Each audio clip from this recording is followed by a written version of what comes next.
এক ব্যক্তি প্রচণ্ড বিষণ্ণতা এবং ডিপ্রেশন নিয়ে শহরের বিখ্যাত একজন ডক্টরের কাছে গেলেন। গিয়ে বললেন, ডক্টর বাবু, আমি জীবন নিয়ে খুব হতাশ হয়ে পড়েছি। পৃথিবীটা আমার কাছে খুব নিষ্ঠুর মনে হচ্ছে। আমি বড্ড একা হয়ে গেছি। তখন ডাক্তারবাবু পরীক্ষা নিরীক্ষা করে বললেন, চিকিৎসা খুব সহজ।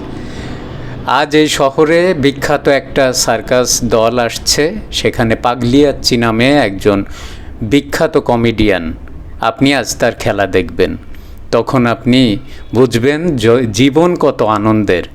আপনি হাসতে হাসতে আপনার সমস্ত দুঃখ ভুলে যাবেন। তখন সেই লোকটা কাঁদতে কাঁদতে বললেন, ডাক্তারবাবু, আমি নিজেই সেই পাগলিয়াচ্চি।